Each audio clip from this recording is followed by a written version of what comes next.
di tempat saya ini juga ada seorang yang katanya Habib. Setelah saya rujuk cerita dari generasi ke atas dari saya, itu memang subhanallah perilaku dari seorang Habib katanya seperti itu. Kenyataannya mempunyai anak itu, maksudnya mempunyai anak itu tidak melalui proses pernikahan, yang katanya dari Pekalongan itu. Karena mantan bos panjenengan ini punya karomah tersendiri yang mungkin panjenengan belum tahu. Dia itu bisa melepas baju seorang wanita dari jarak jauh ya. Subhanallah. Itu karomah ya. Karomahnya Habib Rizik gitu kan. Ini karomahnya Rizik Sihab itu bisa melepas seseorang yang tadinya berpakaian muslimah, itu bisa terlepas semua. Itu karomahnya. Ini jenengan udah tahu belum? Belum. Waduh, kalau seandainya panjenengan tahu ini, jenengan bisa minta ilmunya itu dulu. Sayangnya panjenengan itu keluar duluan. Aduh, oke ya. Panjenengan mau masuk balik ngaji? Enggak lah. Jenengan mau apakah mau ngasih nasihat ke si Rizik Sihab? Ya, kalau bisa aku peringatkan, umur sudah tua. Betul. Ya, sudah bau tanah, seharusnya bertobatlah. Bukan cuma itu, termasuk yang di wilayah Jawa Tengah sendiri, ya termasuk Lupit lah ya. Itu kan suatu kisah yang nyata. Yang nyatanya Toriko itu adalah menuntun seseorang untuk mengabaikan diri kepada Allah, yang jelas tidak bisa lepas dari ilmu tasawuf ya. Menurut panjenengan gimana? Jadi itu termasuk dari ciri-ciri orang yang tidak bertawadhu, tidak mau merendahkan diri, sikap andap asornya itu sudah tidak ada. Ya, mursyidnya saja seperti itu, lah muridnya gimana? Ya, lebih tersesat lagi. Tapi dari tanggapan masyarakat, jamaah panjenengan gimana, Ki? Apa tetap ada yang kontra atau bisa menerima? Kalau dari jamaah saya sendiri, kebanyakan termasuk di Muslimah, di NU juga itu sudah mengakui kalau memang bahwa Pak Alawi itu bukan keturunan dari baginda Rasulullah. Bersama dengan Masya Allah ya. Pak Tupuri. Oh ya, Kenal ya? Kenal. Pernah bareng ya, pernah jumpa kan? Ya mungkin pernah selaman, cipika-cipiki ya? Pernah makan bersama juga. Masya Allah, ini kan gimana? Untuk makan saja itu harus saya dulu yang mengambil makanan karena kebutuhan. Jadi maju tak gentar membela yang banyak. Masya Allah.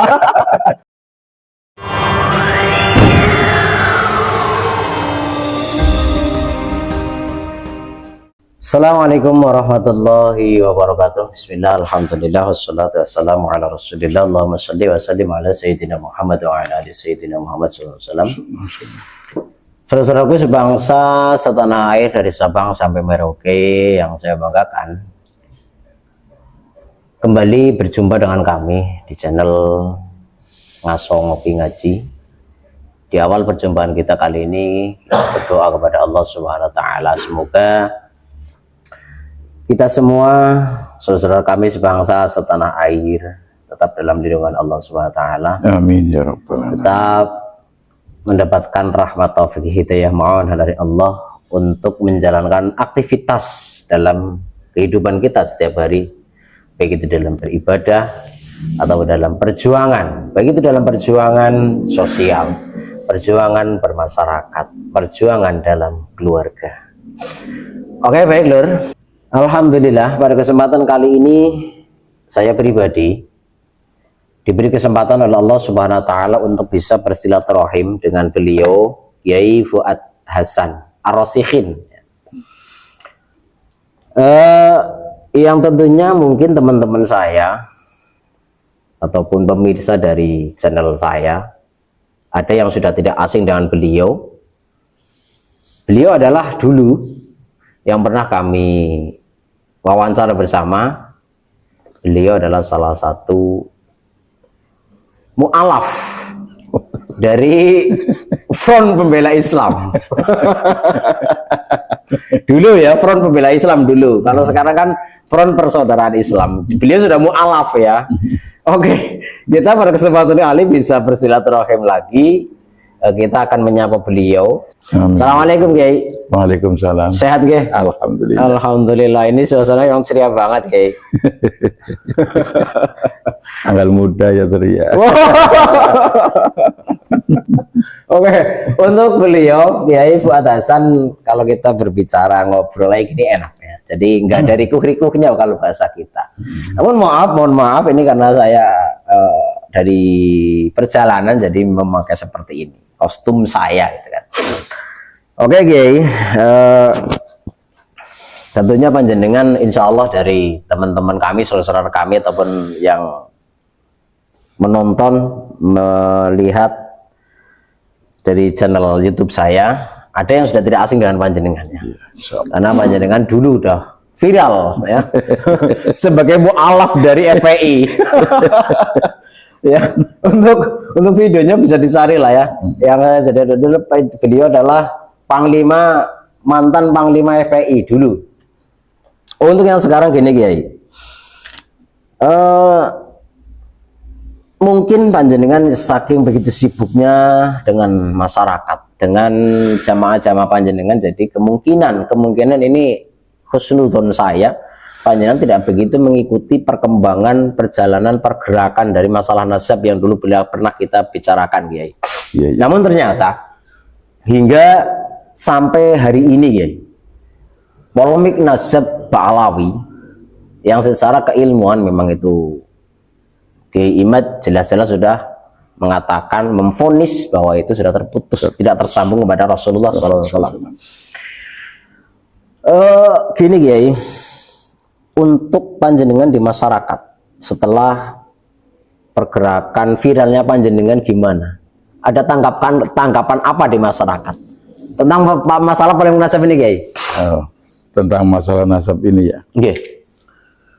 Ya setahu saya banyak yang mempertanyakan apa memang benar yang dikaji oleh Kiai Imad yang masalah nasab Ba'alawi sudah terputus, tidak menyambung lagi kepada Rasulullah.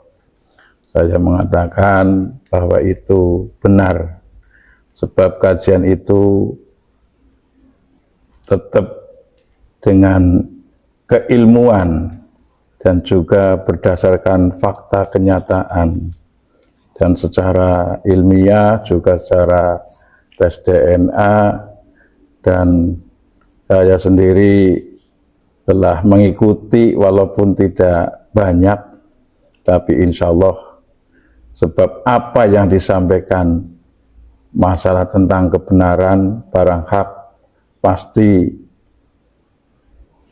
semuanya itu mendapat petunjuk ya, petunjuk yang benar sehingga bisa berjalan lancar, dan nyatanya sampai sekarang termasuk di kalangan masyarakat mengakui memang kalau cucu dari Rasulullah yang asli perilaku, adab dan akhlaknya tidak mungkin seperti itu kejinya ke bangsa khususnya bangsa Nusantara, Pribumi Nusantara bangsa itu ya? pribumi, ya masa sebab secara beliau mengatakan yang di ceramah-ceramah yang katanya masih mengalir darah Rasulullah, Iya. tapi kenyataannya ya nun sewu lah ya, karena seperti itu kan tidak mungkin. Iya. Oke, berarti walaupun toh panjenengan tidak begitu mengikuti tentang masalah polemik nasab yang sampai saat ini belum terselesaikan ini, panjenengan juga aktif ya memberi masukan, memberi arahan ataupun mengedukasi jamaah-jamaah panjenengan itu ya. Iya. Tentang masalah nasab Ba'alawi ini, para kabib ini ya. Betul. Iya. Tapi dari tanggapan masyarakat jamaah panjenengan gimana Ki?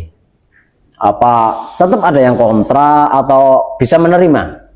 Kalau dari jamaah saya sendiri kebanyakan termasuk di Muslimah, di NU juga itu sudah mengakui kalau memang bahwa Ba'alawi itu bukan keturunan dari baginda Rasulullah Sallallahu alaihi wasallam. Masya Allah ya. Walaupun toh beliau Kiai Fuad Hasan ini ya, memang beliau bisa dikatakan pergerakannya memang di akar rumput ya, tidak melalui sosial media, tapi di akar rumput langsung dengan jamaah dan masyarakat. Ini yang perlu ditiru oleh saudara-saudara kami, bahwa kita bergerak seperti ini tidak hanya cukup melalui sosial media, ya semua bergerak. Ada yang bergerak di sosial media dan juga ada yang bergerak langsung di akar rumput. Namun sesuai dengan cerita yang beliau sampaikan tadi, ternyata alhamdulillah jamaah ataupun masyarakat beliau yang mengikuti kajian-kajian beliau, walaupun itu tidak di posting ataupun tidak di video, ternyata bisa menerima. Dan juga ada cerita begini Pak Kiai. Gimana Kiai? Ada muhibin yang begitu membela Pak Alawi bahwa dia pasti cucu dari Rasulullah SAW. Tapi setelah mengetahui dan saya jelaskan, ya sepengetahuan saya, karena meyakinkan seseorang kan susah. Betul, betul, betul. Tapi setelah melihat apa yang terjadi, bukan cuma di media sosial, tapi juga termasuk di daerah, di tempat saya ini juga ada seorang yang katanya Habib. Setelah saya rujuk cerita dari generasi ke atas dari saya, itu memang subhanallah perilaku dari seorang Habib katanya seperti itu. Kenyataannya mempunyai anak itu tetangga, kalau teman yang sepuh-sepuh itu tidak mengetahui.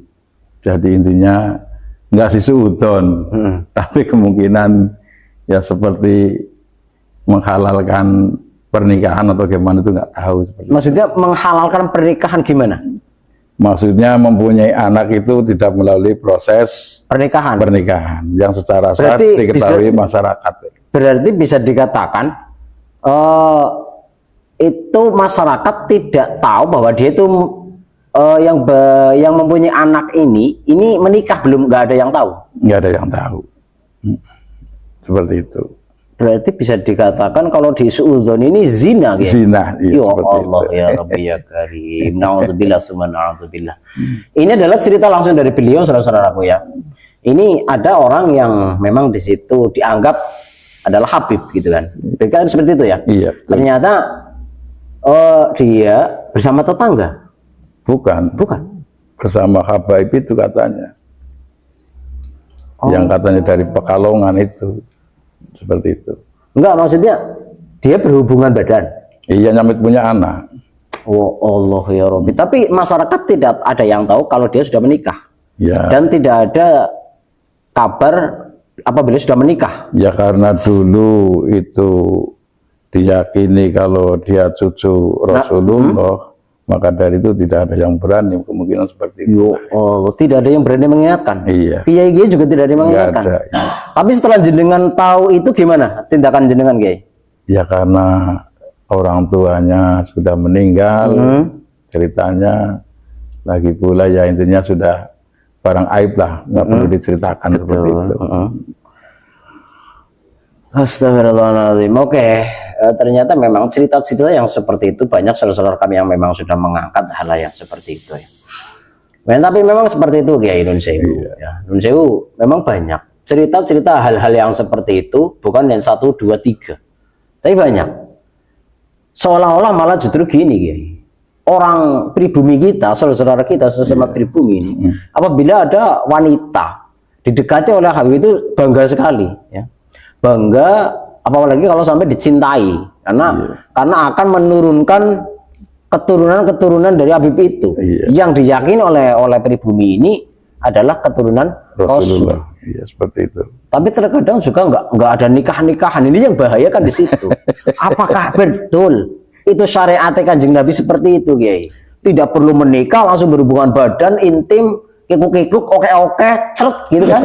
Astagfirullahaladzim, mau enak teman gitu loh, Kiai. Ya makanya itu, masa Nabi aja nyuruh pakai syariat.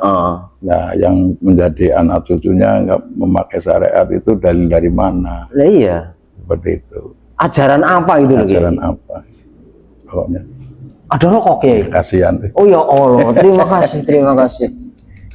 Ini rokoknya masih urip, Kiai. Oke, itu adalah sebuah cerita yang terjadi di daerahnya beliau sendiri. Karena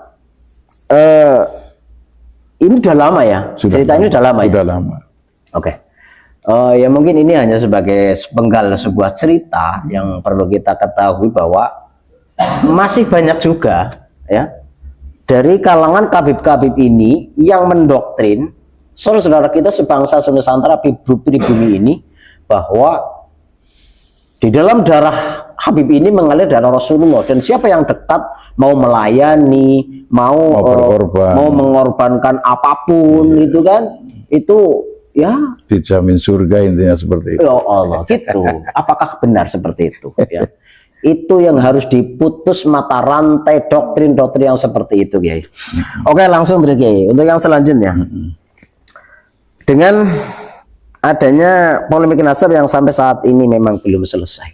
Ya. Iya, iya. Kemarin kita juga mengangkat bahwasanya Pondok Pesantren Bumi Sholat Kanjeng Sunan Ampel Siti Inggil Cilacap ini sebenarnya beliau sebagai pengasuh, Kiai Raden Mas Muhammad Salim ini sebagai pengasuh pondok pesantren menginginkan untuk polemik nasab Ba'alawi yang jelas-jelas secara kajian Kiai Haji Imad, penelitian beliau, terus dari sejarah, dari manuskrip, dari tes DNA, dari ahli filologi, ini ternyata semuanya tidak ada yang tersambung, ya, tidak ada yang tersambung. Akhirnya, secara pasti Kiai Haji Imaduddin Usman Al-Bantani dan peneliti-peneliti yang lain ini sudah memutuskan bahwa Ba'alawi Indonesia itu sudah nyata tidak tersambung nasabnya kepada Rasulullah SAW. Namun dari para kalangan Habib ini tetap bersikokoh bahwa mereka adalah cucu Nabi. Nah, sekarang fenomena yang sekarang terjadi adalah Kiai. Iya. Dulu mungkin panjenengan pernah bersama dengan Teku Kori. Oh iya. Ya. Kenal ya? Kenal. Pernah bareng ya, pernah jumpa kan? Ya mungkin pernah selaman, cipikat-cipiki ya. Pernah makan bersama juga. Masya Allah. Ini berarti teman. Nunggu makan saja itu harus saya dulu yang mengambil makanan. Masya Allah, ya Allah. Tapi udah dengar nggak belum ini dengan cerita Teku Kori ini? Ya baru kali ini sedikit dengar ceritanya gitu. Kurang mengenakan telinga gitu. Oke. Untuk Teku Kori sendiri Kiai, bahwasanya beberapa bulan yang lalu dia sudah berbelok arah 360 derajat, sekarang menjadi benteng terdepan dari klan-klan Ba'alawi. Yang dulu dia menjahanamkan para Ba'alawi, ya. Sekarang dia masuk ke dalam jahanamnya dia sendiri, Kiai. Ya intinya kemungkinan gini. Jadi dulu berusaha maju tak gentar membela yang benar, tapi kemungkinan karena kebutuhan jadi maju tak gentar membela yang banyak. Wah. Alphard loh, dapat Alphard ya, beritanya dia dapat Alphard itu. Subhanallah. Dapat Alphard beritanya, kenyataannya kita tidak tahu ya. Tapi yang framing ataupun berita yang beredar di sosial media itu dia katanya dapat Alphard, kebenarnya nggak tahu itu ya. Bener apa enggak itu kan? Ya karena di tuntunan Bang Andika ulama sebetulnya itu kan ada ulama terbagi dua. Ya mungkin itulah ulama yang satu itulah. Ulama apa? Golongannya. Lah ya. Kalau ulama kan ada dua. Iya. Satu ada ulama Ulamaul akhirah. Ulamaul akhirah. Yang kedua Ulamaud dunya. Ulamaud dunya. Termasuk ulama su gitulah. Nggak apa-apa Kiai. Semoga dengan apa yang panjenengan sampaikan ini justru malah bisa menyadarkan dia gitu. Iya. Kita tidak bisa canggung untuk mengatakan sesuatu hal karena Kanjeng Nabi sendiri qaulul haq walau kana murran. Katakanlah sesuatu hal yang hak atau yang benar, yang nyata walaupun itu dirasa, didengar pahit. Ya saya berbicara seperti ini bukan ada unsur kebencian. Betul. Tapi ada unsur belas kasihan sesama umatnya baginda Rasul. Semoga bisa kembali ke jalan yang benar seperti itu. Oke. Kalau mau benar-benar kan harus nyontoh perilaku yang sudah dicontoh oleh Rasul seperti itu. Kan gini Kiai, mungkin panjenengan juga ingin tahu ini apa yang pernah dikatakan oleh si Kori ini ya, Iya. oleh Kori. Karena setelah ikut tes DNA gitu kan, Kori ini ternyata dia Sayyidnya batal. Kalau dulu kan Sayyid Kori ya, Sayyid Tengku Muda Kori. Ternyata dari hasil tes DNA-nya itu bukan C1, tapi L. Dan L ini golongan Bangladesh. Ya mungkin. Bukan sih penghinaan. Enggak, kita seperti enggak. itu. Ya, tapi karena saudara Kori ini memang berani untuk tes DNA. Ini videonya Kiai. Iya. Kita pendengarkan ya. Warahmatullahi wabarakatuh. Saya dapat informasi dari Kiai Muhammad Salim bahwa dia memberikan tempatnya untuk berdiskusi dengan si Hasan. Tetapi dia tidak mampu mempunyai dana anggaran untuk diskusi. Cuma ngasih tempat doang. Bang Salim, ya. Bang Salim pertama, Bang Salim ini tipe manusia berubah-ubah Bang Salim. Ya. Jangan jadi kiai-kiai cabul Bang Salim, ya. Nah, itu Kiai. Ya, Subhanallah. dia mengatakan jangan jadi kiai-kiai cabul. Ya, dia berani mengatakan jangan jadi kiai-kiai cabul. Berarti kan secara tidak langsung dia juga apa ya? Ya intinya menuduh berbuat lah. Gitu kan, menuduh menjadi kiai yang cabul. Ya, menurut jenengan Kiai, sikap apa yang keluar dari mulut si Qori ini gimana? Ya menurut saya kalau dipandang sebagai dikatakan orang alim, masa pembicaraannya seperti itu. Lagi pula sudah tahu dan kenal sama Kiai Muhammad Salim, dan juga dia pernah intinya ya secara baik-baik lah seperti itu ya. Tapi kenyataannya kok seperti itu kenapa? Kemungkinan dia kepingin mempunyai sebuah jabatan yang tidak tercapai. Ya kemungkinan ya secara logika itu, cara wong Jawa gue ngomong lagi koplak kayak gitu. Koplak, kalau koplak ini kan otaknya berarti. Iya. Kan? Otaknya koplak. Sudah gitu. nggak waras lagi lah. Oh, Allah. Tapi tetap harus didoakan Kiai. Karena Ya seperti itu. walaupun seperti apapun, kita semua adalah umat Rasulullah. Jadi ya harus kita doakan semoga si orang yang sering diundang dengan Teguh Qori ini, semoga Allah SWT mengembalikan kekoplakannya menjadi waras kembali Kiai. Ya paling tidak ya normal lah. Ya normal lah itu kan. Subhanallah, subhanallah. Tapi kalau melihat statement ataupun ucapan-ucapan dari Teguh Qori ini, sikap jenengan gimana Kiai? Ya kalau menurut Rasulullah sih ajarannya tetap tidak boleh sakit hati. Karena itu sudah sunatullah. Harus ada yang seperti itu. Supaya kita sadar apa kita mau menangani pakai hawa nafsu secara emosi atau secara baik-baik. Intinya seperti yang diajarkan oleh Rasul, walaupun dijahati tapi membalas dengan kebaikan. Ini jenengan bijaksana banget ya. Masya Allah. Ya, Tidak heran, saudara-saudara. Beliau mungkin mengamalkan ilmunya, walaupun disakiti, jangan sampai kita membalas menyakiti. Ya. Kalau istilah Jawa adalah digetak ngupai. Ya. karena saya sendiri mengalami hal-hal yang seperti itu, bahkan lebih jahat lagi. Ini sudah banyak lah. Dan juga tidak pernah saya tanggapi pakai emosi, terus pakai ngamuk-ngamuk, ngomong kasar, itu nggak pernah. Jadi kenyataannya rata-rata yang seperti itu juga di samping tidak mau ikut juga berbalik arah, sudah intinya sudah tidak open cara bahasa orang Jawanya seperti itu. Oke. Untuk rencana dari Kiai Raden Mas Muhammad Salim, yaitu menyelenggarakan adanya diskusi nasab Alawi dengan harapan berakhirnya polemik nasab ini,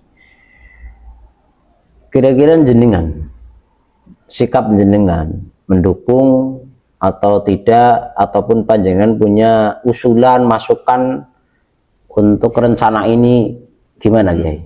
Begini, saya mendukung sepenuh jiwa raga. Kalau diadakan debat masalah polemik nasab, itu ya tetap harus dilaksanakan. Bukan kita nantinya menang merasa bangga, tapi untuk meluruskan supaya mana yang benar dan mana yang salah, biar tidak berlarut-larut berkepanjangan. Jadi nantinya untuk generasi yang akan datang sudah mengerti mau milih jalan yang benar atau milih jalan yang sesat seperti itu. Lagi pula gini Kiai, kita semua khususnya ya kan orang Jawa harus mengakui kalau di Nusantara, di Jawa khususnya itu ada wali sanga. Nah, kalau ada wali sanga, pastinya ada dzuriyahnya, ada keturunannya. Nah, apakah kita tidak mau intinya menyambungkan atau mengikuti dzuriyah-dzuriyah dari wali sanga itu, yang jelas perjuangannya dan juga jelas keilmuannya dan juga dari nasab dan sanad jelas rentetan urutannya seperti itu. Oke. Ya, semoga ini menjadi sebuah masukan bagi panitia diskusi nasab yang akan diselenggarakan di Pondok Pesantren Bumi Sholat yang Sunan Ampel. Semoga beliau tetap pasti mendukung dengan harapan bukan berarti mencari kemenangan, tapi meluruskan, mencari sebuah kebenaran gitu Kiai. Ya, mencari solusi yang benar-benar valid. Oke. Untuk yang selanjutnya Kiai, ini mantan bos panjenengan dulu ini. Ya.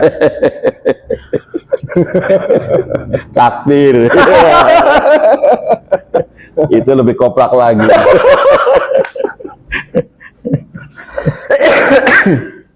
Sebetulnya orang-orang itu harus dibawa ke rehabilitasi sebenarnya. Tapi kemungkinan karena orang itu banyak punya duit jadi masih bebas berkeliaran. Ini sedang ramai Kiai, ya. Untuk si mantan bos panjenengan ini lagi ramai Kiai. Untuk diangkat kembali kasus cat mesumnya itu. Karena mantan bos panjenengan ini punya karomah tersendiri yang mungkin panjenengan belum tahu. Dia itu bisa melepas baju seorang wanita dari jarak jauh Kiai. Subhanallah. Itu karomah ya. Karomahnya Habib Rizik gitu kan. Ini karomahnya Rizik Sihab itu bisa melepas seseorang yang tadinya berpakaian muslimah, itu bisa terlepas semua. Itu karomahnya. Ini jenengan udah tahu belum? Belum. Waduh, kalau seandainya panjenengan tahu ini jenengan bisa minta ilmunya itu dulu. Sayangnya panjenengan itu keluar duluan. Aduh, rugi ya. Mau masuk kembali ngaji? Enggak lah. Tobat Alhamdulillah. nasuha. Ini lah kasus itu kan udah berapa tahun ini mengendap seolah-olah terpendam. Ini sekarang lagi heboh untuk diangkat kembali. Subhanallah. Untuk diangkat kembali agar sadar tujuannya sebenarnya. Bukan ya dengan gayanya dia yang panjenengan sendiri lah, yang dulu panjenengan bangga-banggakan gitu kan. Ini jenengan mau, apakah mau ngasih nasihat ke si Rizik Sihab? Ya, kalau bisa aku peringatkan, umur sudah tua. Betul. Ya, sudah bau tanah. Seharusnya bertobatlah. Bentar.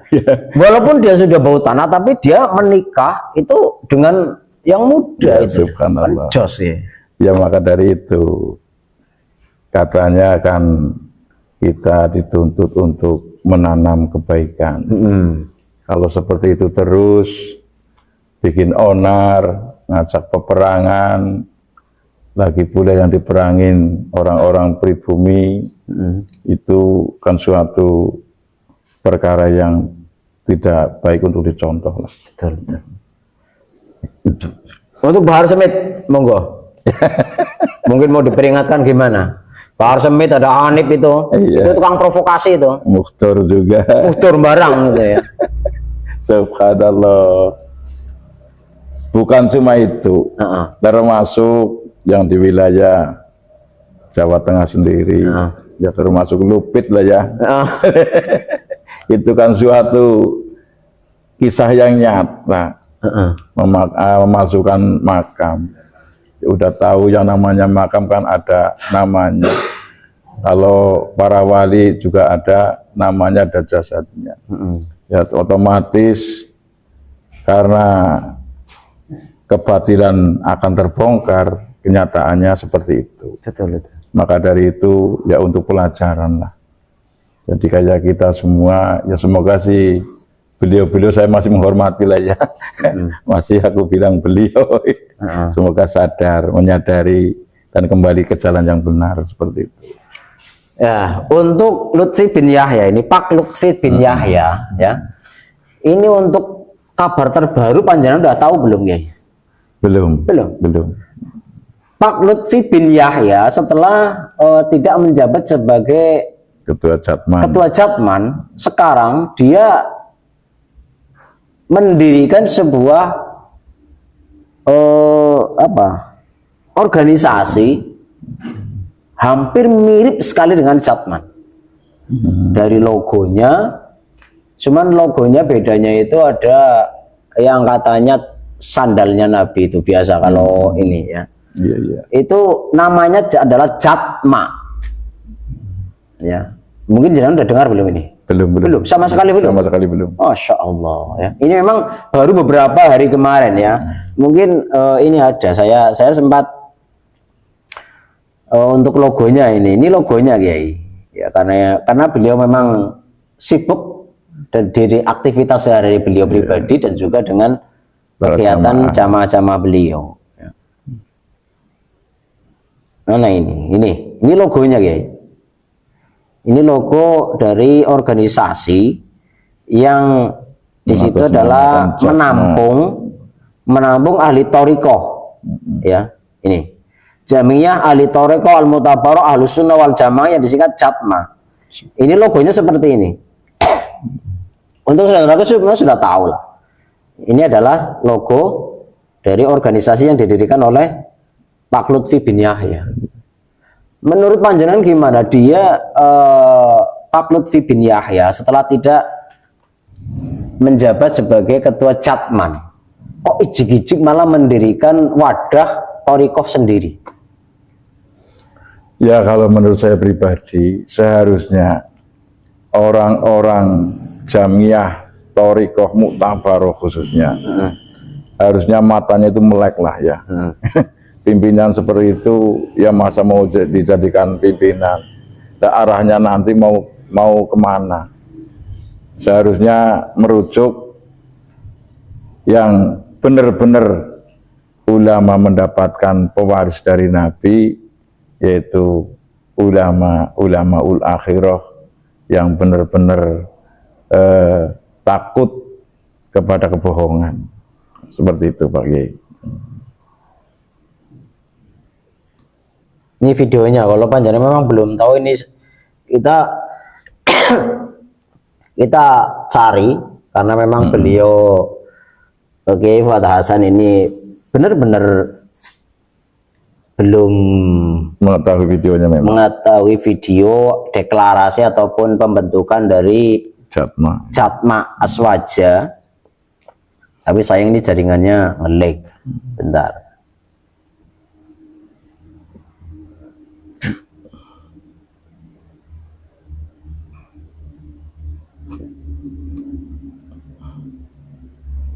Sebenarnya kita prihatin ya. Kita prihatin betul. Nah ini.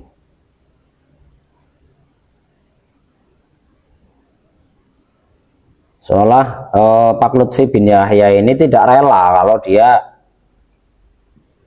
diganti jabatannya. Nih.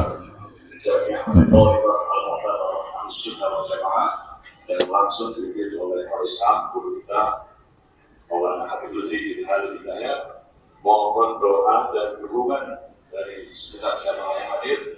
Semoga kita dapat menjadi pengabdi rumah yang baik. Agar Allah Subhanahu wa Ta'ala diselamatkan dan dihindarkan dari segala fitnah. Semoga kita Kan jadi kalau seperti ini kan benar-benar ini apa ya, bisa dikatakan aneh loh Kiai. Sangat aneh. Kalau dulu Pak Lutfi bin Yahya pernah mengatakan jangan sampai keluar dari NU. Jangan sampai lepas dari NU. Padahal Jatman ini adalah nyata-nyata badan otonom dari NU. Dari NU, ya. Dan untuk Pak Lutfi bin Yahya secara organisatoris memang sudah saatnya Pak Lutfi bin Yahya ini ada reorganisasi, pergantian kepengurusan yang beberapa tahun itu memang sudah vakum. Iya, iya. Tidak ada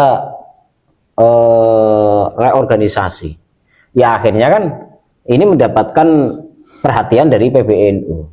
Nah, setelah mendapat perhatian dari PBNU, ternyata memang masa jabatan dari ketua Jatman yang pada waktu itu dipegang oleh Pak Lutfi bin Yahya memang sudah berakhir.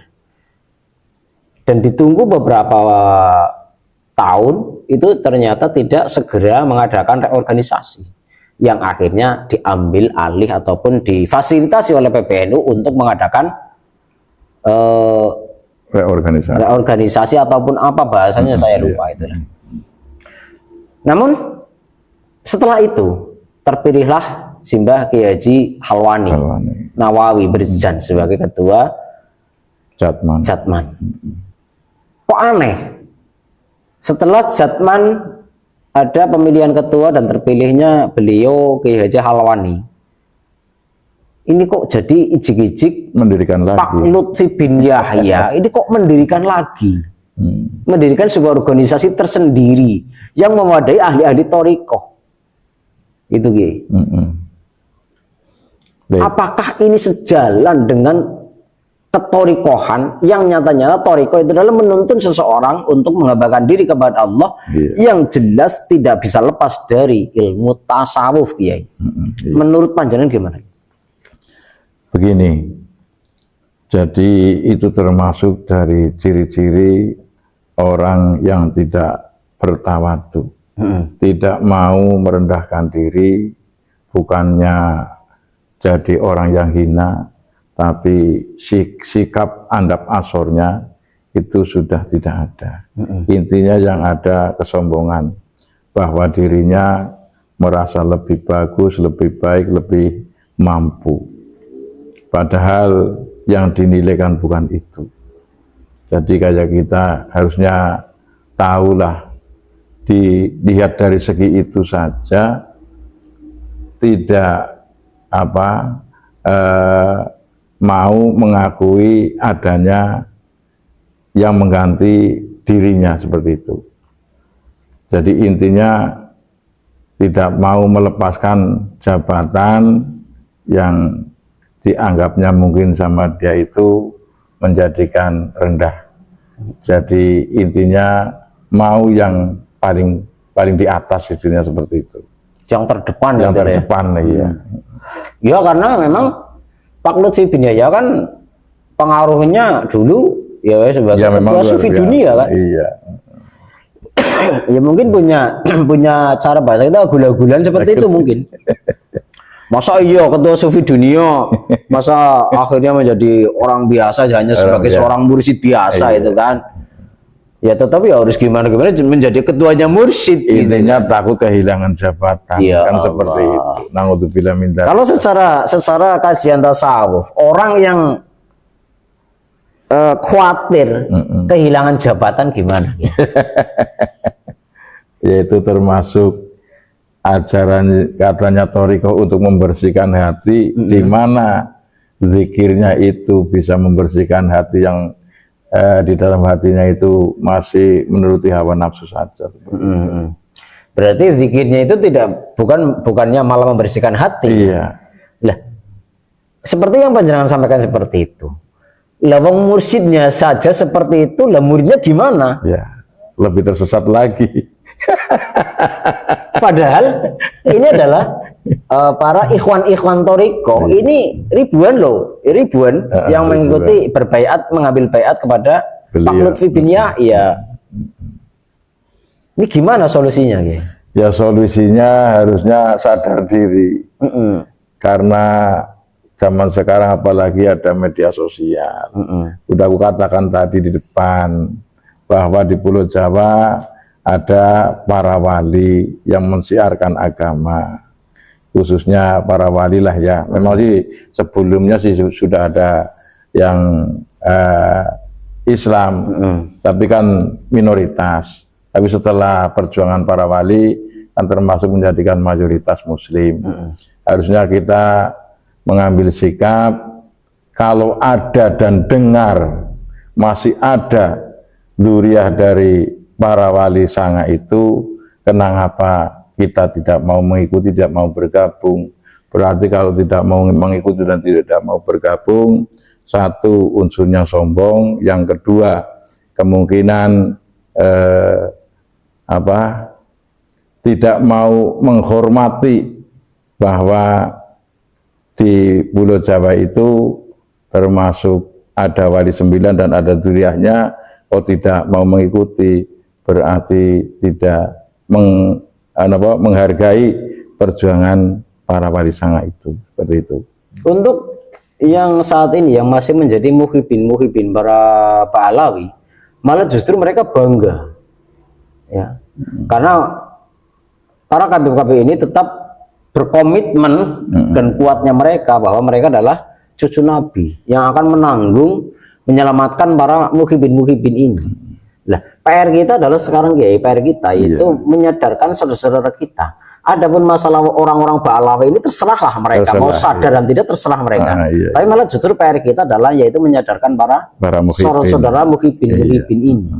Karena mau tidak mau akhirnya nantinya yang ini tidak diharapkan oleh kita adanya benturan sesama pribumi ini. Ini yang bahaya di situ, Kiai. Karena sering terjadi para muhibin ini dimanfaatkan oleh para Ba'alawi ini untuk mengcounter ataupun menyerang ataupun sebagai benteng dari Ba'alawi ini kan bahaya. Ini solusi yang terbaik dari panjenengan ataupun sebagai closing statement ataupun sebagai penutup akhir obrolan kita kali ini, Kiai. Apakah ada solusi agar bagaimana ataupun panjenengan mau memberikan pencerahan kepada para saudara kami sesama pribumi? Ya, ada solusinya kalau mau. Satu, itu merupakan dawuh pengantikan dari Allah Subhanahu wa Ta'ala yang berupa sholawat. Yang kedua, jelas-jelas amalan dari pimpinan para wali yaitu Raden Ngadi Rahmatullah dengan memperbanyak membaca sholawat mahabbah, sholawat yang dimana dibaca dari jagat timur sampai ke barat sholawatnya sama, yaitu sholawat rahmat. Seperti itu. Sebab semua ulama bukannya tidak tahu, siapapun yang membaca sholawat sekali saja mendapatkan 10 rahmat.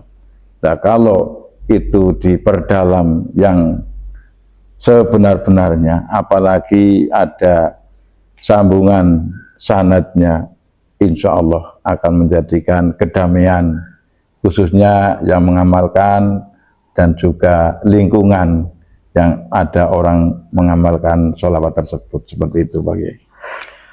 Oke, terima kasih Kiai atas waktu dari panjenengan untuk obrolan kita pada kesempatan kali ini.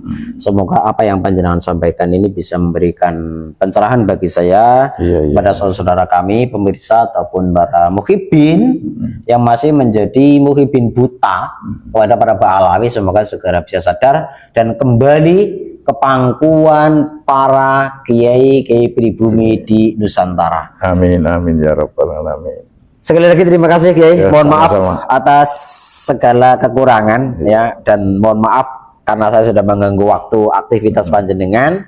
Semoga ada manfaatnya. Demikian saudaraku yang saya banggakan obrolan kami pada kesempatan kali ini. Semoga bermanfaat untuk saudara kami semua. Semoga kita selalu berikan rahmat taufik hidayah dari Allah Subhanahu wa taala. Semoga saudara-saudara kami para muhibbin dibuka mata hatinya untuk bisa benar-benar memilih membedakan mana yang hak, mana yang batil. Ihdinas siratal mustaqim wal afu minkum. Allahumma shalli wa sallim ala sayyidina Muhammad wa ala ali sayyidina Muhammad sallallahu alaihi wasallam. Assalamualaikum warahmatullahi wabarakatuh. Waalaikumsalam warahmatullahi wabarakatuh.